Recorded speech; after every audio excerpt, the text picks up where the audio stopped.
Has Marvel Studios officially found their X-Men? And is it the previous incarnation of X-Men that was acquired by Disney when they purchased Fox? Let's talk about all that and the complexity of this, because I think the answer is yes and no.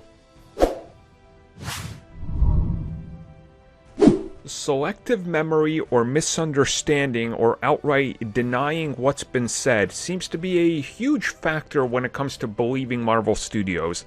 I don't know why. You could literally have DC Comics be like, yes, Michael Keaton is coming back as Batman, and everybody goes, yup, that makes sense, and nods their head and believes them 100%.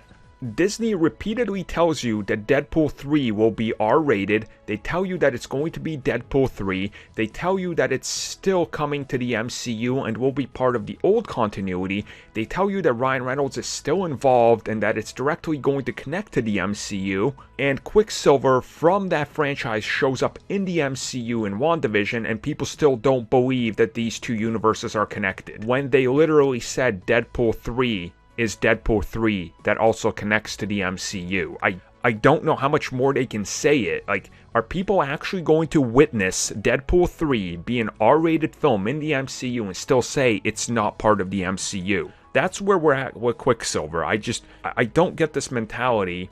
But yes, have the Fox X-Men been added to the Marvel Cinematic Universe? Yes. Yes! Are we watching the same product anymore? Did we all see Evan Peters as Pietro, as Quicksilver in WandaVision? We did, right? Doesn't that mean that they're openly acknowledging that actor playing that character, that he's in there now? Isn't this whole multiverse thing going to take us into the, wait for it, the Marvel multiverse? Isn't this literally evidence that Deadpool will be multiversed into the MCU? Because, again, let me repeat what they literally said, what every single person said. Deadpool 3 is happening and it's in the MCU.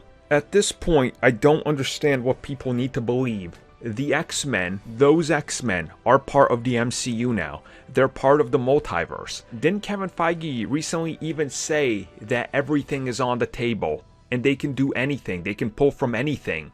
That's literally what they're doing. I mean, it's all there now. The moment you crack open any element of the multiverse, you have cracked open this Pandora's box of infinity. It's unlimited possibilities and what they can do. And we already know that there's many factors going into the multiverse that are all going to connect to one another. And they even said, yes, you're going to have WandaVision, you're going to have Doctor Strange in the Multiverse of Madness, and you're going to have Spider-Man 3 that are all multiverse affected.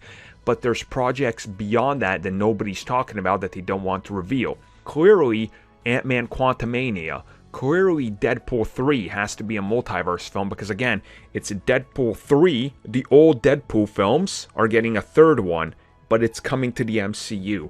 It's all going to factor into one another. Recently, you had Jared Leto saying, oh yeah, Morbius and Blade? Yeah, those guys can cross over if they want them to.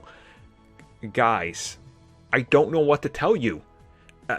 I'm literally expecting people at this point to literally see all the X-Men step through a portal into the MCU and be like, hi, we're the Fox X-Men property, we're part of the Marvel Cinematic Universe now, and people are still going to look at the screen, nod their head and go, I don't think you are, though.